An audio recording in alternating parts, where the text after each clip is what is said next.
Captain Jake Morrison stood in the control room of his ship called the Horizon. His eyes were fixed on a bright screen in front of him. A message had just arrived, and it made his stomach feel tight with worry. The message came from the Galactic Council, the group that controlled everything in space. They wanted Jake to come to their headquarters right away. Lieutenant Sophie Blake walked over to Jake. Her face looked pale and scared. She was holding a small computer tablet in her hands. She spoke in a quiet voice that shook a little bit. "Captain, we checked the translation 3 times. The Galactic Council says we must go to their main building in 72 hours. They say it is very important." Jake put his hand through his dark hair. His jaw became tight with anger and fear. Humans had only been part of the galaxy community for 5 years. It all started when aliens called the Vex Collective found Earth's radio signals and came to visit. Since that day, humans learned one big truth about space. The Galactic Council controlled everything and everyone. "What did we do wrong?" Jake asked Sophie. His voice was hard and serious. Sophie looked down at her tablet before answering. "They say we broke the expansion rules. Section 12, paragraph 4. They claim we built colonies on 3 planets that belong to someone else." "Belong to who?" Jake's voice got louder. "Those planets were empty. We checked them for 2 years before we sent people to live there. The Council says those planets belong to the Azurian Empire. They signed a treaty 800 years ago that gave them those planets. The Council says we should have looked at their old records before we sent our people there." Jake turned to look out the big window. He could see Earth in the distance, a beautiful blue and green ball floating in the black space. Behind him, his crew worked at their stations, but nobody talked.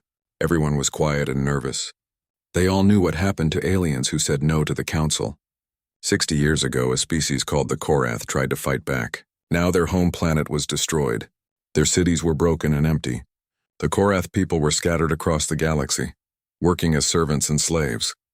"Get the ship ready," Jake said in a quiet voice. "We leave for the Council headquarters in 6 hours."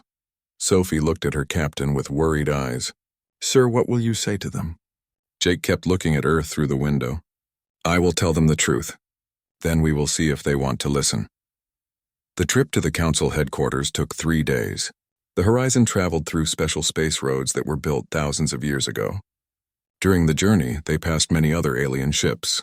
Every ship had a special mark on it that showed the Council owned it. This mark reminded everyone who had the real power in the galaxy. When they finally reached the central assembly, Jake felt like he could not breathe for a moment. The Council building was huge. It had tall crystal towers and floating platforms that filled an entire solar system. Billions of alien beings lived and worked in this place. All of them worked for the Council in different ways. "Captain," Sophie said from her station, "they are telling us to dock at Bay 774. Council guards will meet us there." Jake nodded his head to show he understood.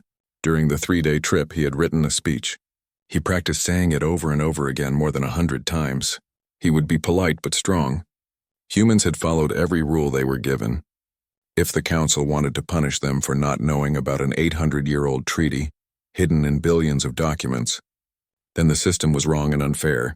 But deep in his heart, Jake had one question that would not go away. Would the truth even matter to the Council? The Horizon landed in the docking bay with a soft bump. Jake stood up from his captain's chair. He looked at his crew, at the worried faces of the people he had worked with for years. They were all scared, but they trusted him to do the right thing. "Sophie, Pete, and Helen, you will come with me," Jake said. Pete Harris was their main diplomat, the person who was good at talking to aliens. Dr. Helen Grant was a scientist who had studied the 3 planets where humans built colonies. They all put on their best uniforms, dark blue with silver buttons and badges. The door of the ship opened with a hissing sound. Outside, 2 huge alien guards were waiting. They were Kryn warriors, tall creatures with scales that shined with rainbow colors. They did not speak. They just started walking, and Jake and his team followed them. They walked through long hallways made of smooth black stone. The ceiling was so high that Jake could barely see it. When he looked up, he saw millions of tiny lights that looked like stars. Each light represented a planet that the Council controlled. Millions of worlds all following the same rules. Finally, they stopped in front of a massive door. The door opened like a camera lens, making a sound like thunder. Beyond the door was the Council chamber itself. Jake took a deep breath. This was it. Whatever happened in the next few hours would decide the future of the human race. Would they remain free, or would they become servants like the Korath? He stepped through the door, ready to face the most powerful beings in the entire galaxy. The council chamber was built to make visitors feel small and scared. Jake walked into the enormous room and felt his heart beat faster. The room was shaped like a circle, and in the middle was a raised platform. The guards pointed at the platform, telling Jake and his team to stand there. Above them, in rings that went up and up into the shadows, sat the council members. Jake tried to count how many different alien species were there. He saw at least 50 different types of aliens, and each type had many representatives. The Azurian Empire, the ones who claimed the 3 planets, sat in a whole section of the upper rings. They wore long robes colored red and gold. At the very top, where the light was dim and hard to see, sat the 5 Archons. These were the permanent leaders who had the most power. Jake had seen videos of them before, but seeing them in real life was completely different. They were ancient beings, each from a species that had traveled to space before humans even existed. A voice filled the chamber, coming from everywhere at once. It was loud and deep and made the air shake. Humanity, you are accused of breaking the Territorial Expansion Accords, Section 12, Paragraph 4. What do you say to these charges? Pete stepped forward. He was holding his tablet with all their prepared arguments. Honored Council, we respectfully disagree with these charges. The planets we settled on, the evidence is clear, another voice interrupted. This voice was sharp and angry.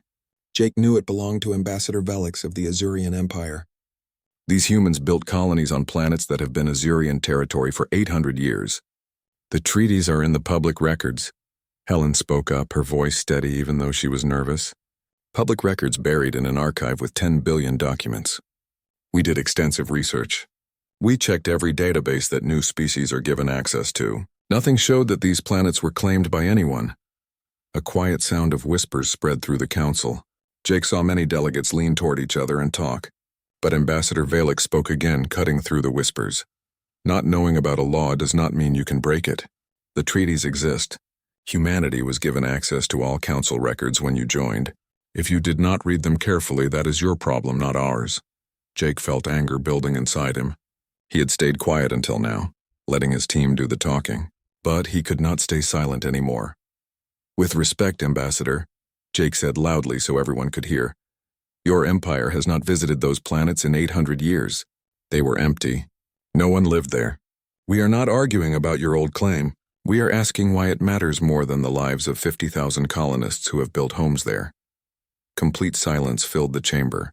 Jake realized he might have made a mistake.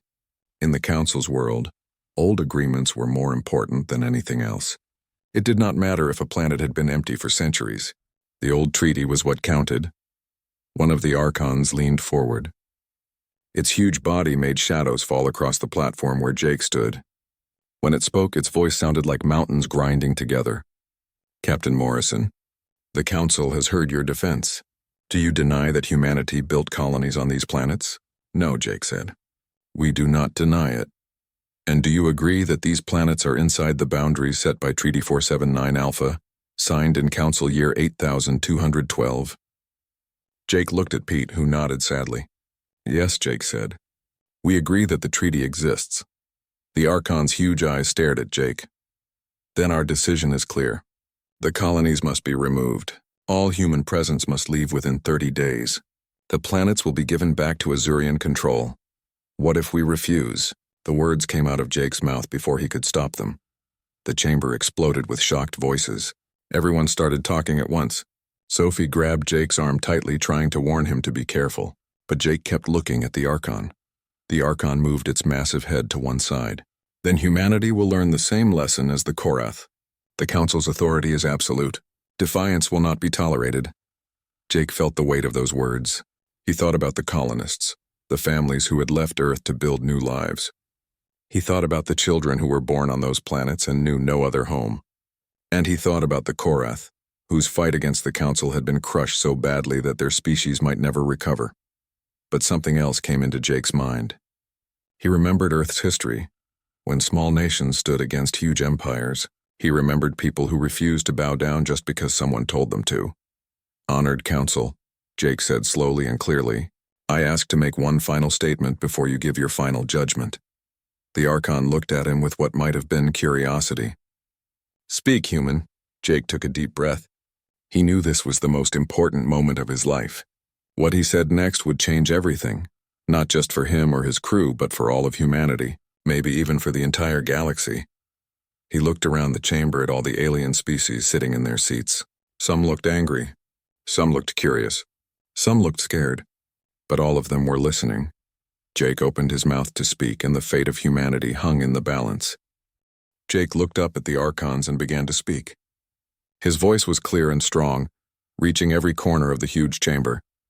This council was created to bring order to the galaxy, to stop wars, to make sure all species could live and grow under the same fair laws. Jake paused and looked around at all the alien faces watching him. "These are the things we were taught when we joined your community," Jake continued, "and we believed them.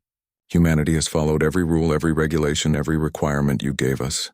We have paid our taxes. We have opened our borders. We have accepted your authority because we trusted you." Ambassador Velix interrupted him. "Then you understand why you must obey this ruling." Jake turned to face the Azurian delegation. "I understand that you want 3 empty planets that your empire has not visited in 800 years. I understand that according to your laws, those planets belong to you because of a treaty signed by people who are all dead now. But I also understand something else." He turned back to the Archons. "Humanity is young. We are new to space travel. We have made mistakes and we will make more. But there is one thing we learned in our history, written in blood across 1,000 wars. When a system exists only to protect itself, when laws are used as weapons instead of protection, when the powerful can destroy the homes of the weak with one order, then that system has lost its right to rule." The whispers in the chamber grew louder. Jake heard gasps from several sections.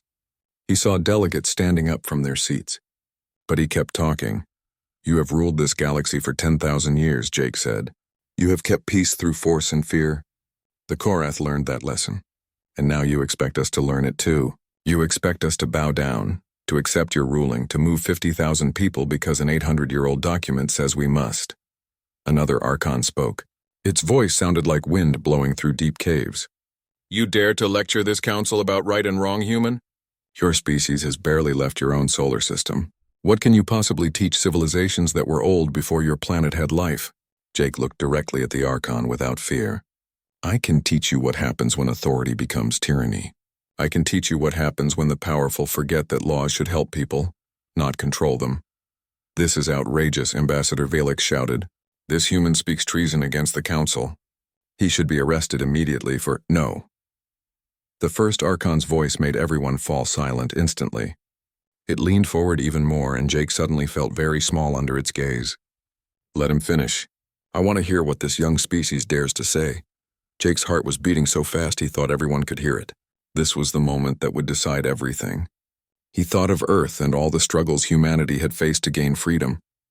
He thought of the colonists and their children. And he thought about what kind of galaxy he wanted humans to live in. "You asked me how I would answer your ruling," Jake said quietly. "You told me that defiance would not be accepted, that humanity would learn the same lesson as the Korath." He paused and looked up at the circles of delegates, at all the species who had submitted to this system for thousands of years. Then he looked back at the Archons. "My answer is no." The single word hung in the air like a crack of thunder. For a moment, the entire chamber seemed to stop. No one moved. No one breathed. The silence was complete. Then the chamber exploded with noise. Delegates shouted from every direction. Some were angry. Others were confused. Still others seemed excited by what they had just heard. The Kryn guards moved forward with their weapons ready, but the first Archon held up a massive hand and they stopped. Silence. The Archon's voice cut through the chaos like a knife. Immediately the chamber became quiet again. "Captain Morrison, do you understand what you have just done?" "Yes," Jake said calmly. "I have defied the council. You have condemned your species, or perhaps," Jake said, "or perhaps I have just shown the rest of the galaxy that your authority is not as complete as you believe." Sophie finally found her voice. "Captain, please, you need to—" But Jake shook his head. "No more begging. No more bowing. We came here in good faith and you met us with threats. If the price of joining this galactic community is giving up everything that makes us human, then the price is too high." The Archon stared at Jake for a long time. When it spoke again, its voice was thoughtful. You claim your defiance comes from principle, from a belief in what is right. But I see something else in you, Captain Morrison. I see fear pretending to be courage. I see a species that has barely left its home, already thinking it knows better than civilizations that have lasted for millions of years. Maybe you are right, Jake said. Or maybe you have been playing this game for so long that you have forgotten there is another way to live. The Archon's huge form moved slightly. Then let me be perfectly clear. If you refuse our ruling, the Council fleet will go to those planets. Your colonists will be removed by force. Your ships will be taken, and Earth itself will face punishment that will hurt your species for generations. Jake felt the full weight of that threat. 50,000 colonists, billions more on Earth, all depending on what he said next. He could still change his mind. He could apologize, accept the ruling, and save his species from destruction, but then he would not be human anymore. Not in the way that mattered. Then send your fleet, Jake said quietly but firmly, and see what happens when you try to break a species that has spent its entire history learning how to fight for freedom. The words echoed through the chamber. Jake stood straight and tall, facing the most powerful beings in the galaxy. He had said no, and now he would face whatever came next. The council chamber fell into chaos that had never been seen before. Jake and his crew were taken back to their ship under heavy guard. As they walked through the long hallways, Jake noticed something strange. Other aliens were watching them, but they were not looking at the humans with hate or pity. Instead, their eyes showed curiosity, and maybe even a small bit of hope. Once they were back on the horizon, Sophie turned to face Jake. She was angry and scared. Do you realize what you have done? We will be destroyed. Earth will be destroyed. Everything we have built will be gone. Sophie, Jake said in a calm voice, send an urgent message to Earth Command. Tell them everything that happened here. Tell them to prepare our defense fleet and bring back all our ships from Council space. Helen looked shocked. You want us to go to war with the entire galaxy? Jake, they will crush us in days. We have maybe 200 fighting ships. They have hundreds of thousands, I know, Jake said. But they will not attack us. Pete frowned in confusion. What makes you so sure? Jake walked to the big window and looked out at the huge council complex. Because I saw something in that chamber. Something the Archons saw too. When I said no, when I defied them, I did not just speak for humanity. I spoke for every species that has ever been unhappy under their rules. Every delegate who has sat in those chambers wishing they had the courage to stand up. That is a big guess, Sophie said, but her voice was not as angry now. Maybe, Jake said, but think about it.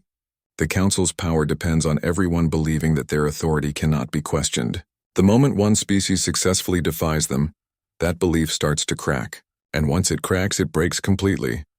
Within a few hours, Jake's prediction started to come true. The first message came from a surprising source. It was from the Delarian Federation, a small group with only 12 planets. Their ambassador asked to speak privately with Captain Morrison. Captain, the ambassador said. His insect-like face was hard to read, but his tone was clear. What you did in the council chamber today was extraordinary. Foolish maybe, but extraordinary. I wanted you to know that the Delarian Federation will not support any military action against Earth. Jake was surprised. Ambassador, you risk making the council angry by saying this. The council has taken 3 of our worlds over the past century, the ambassador said quickly. They claimed them for mining rights that we never agreed to. We have filed complaints for decades. No one listened, but perhaps now someone will. The transmission ended. Within minutes, another message came through. Then another. By the end of the day, Jake had received messages from 17 different species. All of them expressed some level of support for humanity's defiance. It is spreading, Pete said, watching the communication screen. There are protests starting on council-controlled worlds. Delegates are walking out of meetings. I am seeing reports of ships refusing to follow council orders. Sophie looked at Jake with mixed feelings of amazement and fear. You started a revolution. No, Jake said quietly. I just said what everyone else was thinking, but not everyone was happy with humanity's defiance. Ambassador Velix appeared on the screen, his face twisted with rage.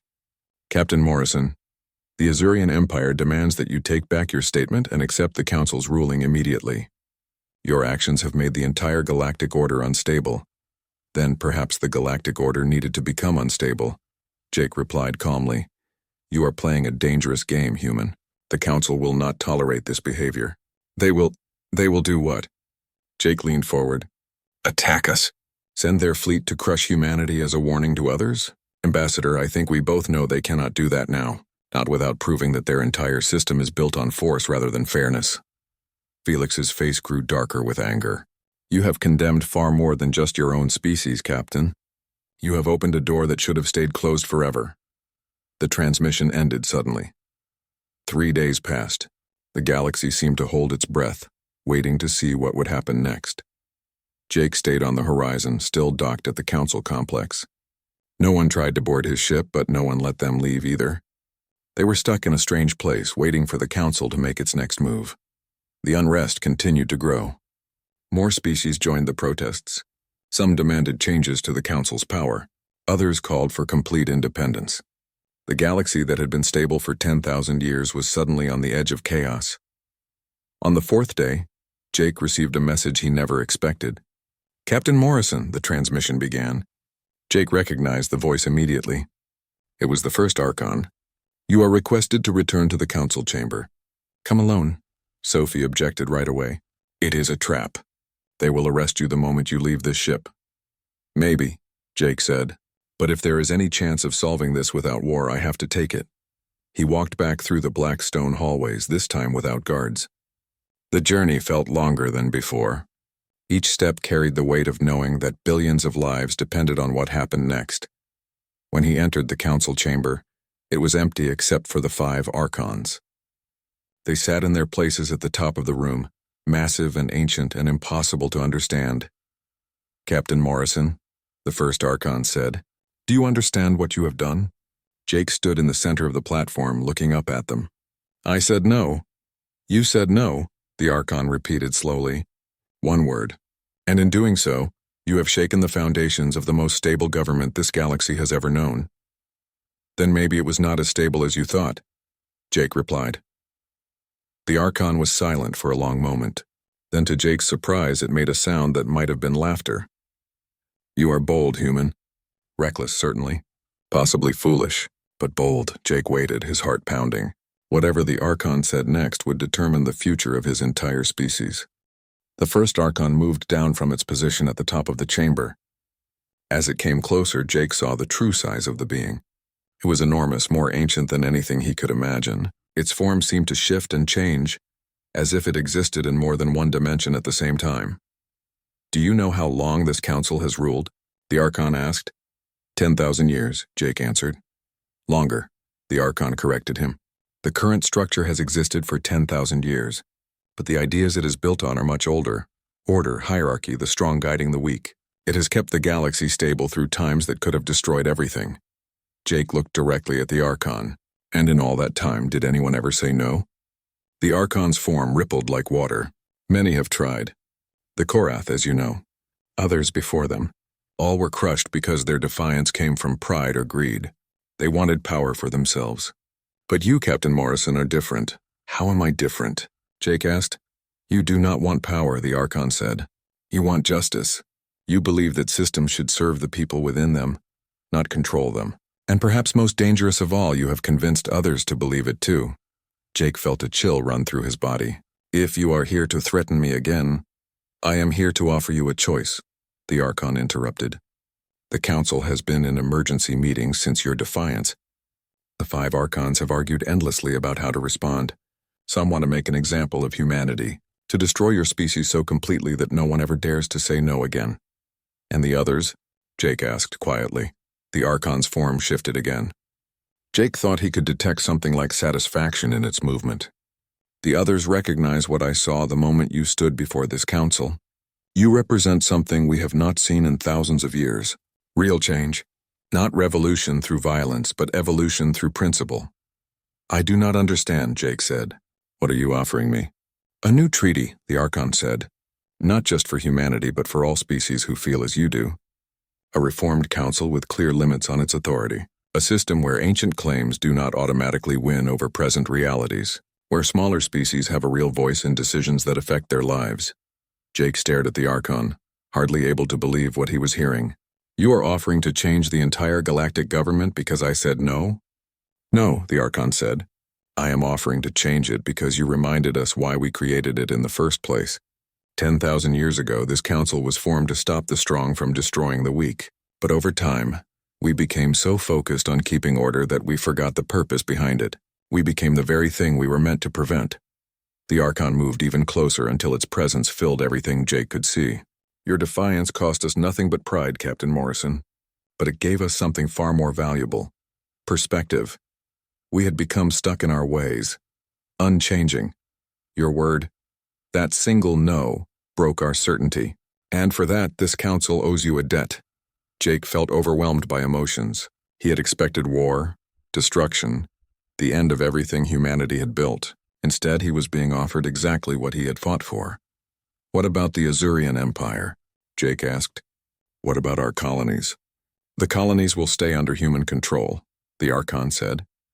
The treaty claiming those worlds has been reviewed and found to be based on expansion policies that no longer reflect our values. The Azurians will receive payment for their claim, but they will not move your people. Jake felt tears forming in his eyes. And the reforms? You are serious about changing the council? It will take time, the Archon said. Centuries perhaps, but yes. The process begins now. You have opened a door, Captain Morrison. Now we must all decide what lies beyond it. 2 weeks later, Jake stood on the bridge of the horizon as they prepared to leave the council complex. The formal treaty had been signed. Representatives from 47 species had joined humanity in demanding reforms. The galaxy was changing slowly but surely. Sophie walked up to him with a tablet. The colonists are celebrating. Earth Command is calling you a hero. There is even talk of naming one of the colonies after you. Jake smiled a little. I did not do anything heroic. I just said what needed to be said. You defied the most powerful government in galactic history, Pete said from his station. That sounds pretty heroic to me. No, Helen said thoughtfully. He did something better than heroic. He reminded everyone that authority without justice is just tyranny with a prettier face. Jake looked out at the stars, at the huge space that humanity was only beginning to explore. The Archon was right about one thing. I opened a door, but we all have to walk through it together. So what happens now? Sophie asked. Jake thought about the question. He thought about the colonists building homes on new worlds. He thought about the species who had found their courage because one human had dared to speak up. He thought about the long road ahead, the reforms that would take generations to complete, the battles still to be fought. But mostly, he thought about that single word. No. So simple, so powerful, so fundamentally human. Now, Jake said quietly, we go home, and we start building the kind of galaxy worth living in. The Horizon's engines came to life, and the ship turned toward Earth.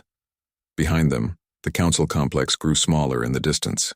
Its crystal towers were still beautiful, but no longer quite so absolute in their power. Change had come to the galaxy, not through war or revolution, but through one captain's refusal to accept injustice simply because it was legal. One word had shaken an empire. One word had started a transformation that would echo across the stars for thousands of years to come. No, the simplest word in any language. And perhaps the most important. The journey back to Earth took 3 days, just like the journey to the council. But everything felt different now. The Horizon moved through the same hyperspace lanes, but the crew walked with lighter steps. The weight of fear had been lifted from their shoulders. Jake spent most of the journey in his quarters, writing reports and thinking about what had happened. Every few hours, Sophie would bring him updates. Messages were flooding in from across the galaxy. Some species praised humanity's courage. Others warned that the changes would take a long time. A few still thought Jake had been foolish to risk everything. On the second day of the journey, Jake received a personal message that surprised him. It was from a young Korath named Vex. The message was short but powerful. Captain Morrison, my people were broken by the Council 60 years ago. We lost everything because we fought with weapons instead of words. You have shown us a different path. Thank you for giving my generation hope that we might one day rebuild what was destroyed. Jake read the message 3 times. He had not thought about how his actions might affect species beyond humanity. The Korath had suffered terribly. If the Council reforms actually happened, maybe the Korath could find justice too. Helen came to visit Jake in his quarters on the 3rd day. She sat down across from him and looked tired but happy. "I have been reading through the proposed reforms," she said. "If they implement even half of what they promised, the galaxy will be completely different in 100 years. Do you think they will follow through?" Jake asked. "Or will they wait until everyone forgets and then go back to the old ways?" Helen thought for a moment before answering. "I think that First Archon was sincere. It saw something in you, in us, that reminded it of why the Council was created. But you are right to be cautious. We will need to stay vigilant. Make sure they keep their promises." "That is what worries me," Jake said. "I started something that I cannot control. What if the changes cause chaos? What if species start fighting each other without the Council's strong hand to keep order? Then we deal with that when it happens," Helen replied. "But Jake, you cannot let fear of what might go wrong stop you from doing what is right. Yes, there will be challenges. Yes, some species might abuse their new freedom. But that is the price of real liberty. It is messy and complicated and sometimes scary, but it is better than living under tyranny." Jake nodded slowly. Helen was right. He had made his choice when he said no to the Council. Now he had to trust that the galaxy could handle the consequences. When the Horizon finally dropped out of hyperspace near Earth, the entire crew gathered on the bridge. They stared at their home planet through the windows. Earth looked exactly the same as when they had left, but somehow it felt different, more precious, more important. "Captain, we are being hailed by Earth Command," Sophie said. "They want to speak with you immediately." Jake nodded and walked to the communication station. The face of Admiral Chen appeared on the screen. The Admiral was an older woman with gray hair and sharp eyes. She had been one of the first humans to meet the aliens 5 years ago. "Captain Morrison," Admiral Chen said. Her voice was formal, but Jake could see a hint of a smile on her face. "Earth Command has reviewed your reports from the Council meeting. Your actions were highly irregular and went far beyond your authority as a ship captain." Jake stood straight. "Yes, Admiral. I understand if there are consequences for my actions." The Admiral's smile became more visible. "Consequences? Captain, you may have saved our entire species. You definitely changed the course of galactic history. The consequences are that you are being promoted to Admiral and given command of our entire diplomatic fleet." Jake felt his jaw drop in surprise. Behind him, he heard his crew cheering and clapping. Sophie was grinning widely. Pete was shaking his head in amazement. Helen gave him a thumbs up. "I do not know what to say," Jake managed to get out. "Say you will accept," Admiral Chen replied. "Because we need someone like you leading our interactions with the galaxy. Someone who understands that sometimes the right thing to do is say no, even when it seems impossible." "I accept," Jake said firmly. After the transmission ended, Jake turned to his crew. They were all looking at him with pride and joy. These people had trusted him even when his plan seemed crazy. They had stood by him when he defied the most powerful government in the galaxy. "I could not have done any of this without all of you," Jake said. "You put your faith in me when it mattered most." "Thank you. We believed in you, sir," Sophie said. "You taught us that courage is not about being unafraid. It is about doing what is right even when you are terrified." The Horizon made its final approach to Earth. As they descended through the atmosphere, Jake could see crowds gathering at the spaceport. Thousands of people had come to welcome them home. News of what happened at the Council had spread across Earth. Captain Jake Morrison had become a symbol of human courage and determination. When the ship landed and the doors opened, Jake was overwhelmed by the sound of cheering. People were waving flags and holding signs. Some signs said, "Thank you, Captain Morrison." Others said, "Humanity stands tall." One sign simply said, "No means no," with a picture of Earth. Jake walked down the ramp with his crew beside him. Cameras flashed. Reporters shouted questions. But Jake just smiled and waved. He was home. That night, Jake stood on the balcony of his apartment looking up at the stars. Somewhere out there, 47 species were working together to reform the Galactic Council. Somewhere out there, the Korath were dreaming of rebuilding their world. Somewhere out there, the 5 Archons were learning that even ancient powers must evolve or become irrelevant. And it had all started with one word. One simple, powerful word that humans had been saying throughout their history whenever faced with injustice. No, Jake smiled as a shooting star crossed the sky. The future was uncertain. There would be challenges ahead. But for the first time since humans had joined the galactic community, they were facing that future on their own terms. As citizens of the galaxy, but also as free people who would never again bow to unjust authority. The age of blind obedience was over. The age of questioning, of demanding justice, of standing up for what was right had begun. And Captain Jake Morrison, soon to be Admiral Morrison, would be there to guide humanity through this new era. Not as a conqueror or a tyrant, but as a reminder that sometimes the bravest thing anyone can do is simply refuse to accept the unacceptable. The galaxy would never be the same, and that was exactly how it should be.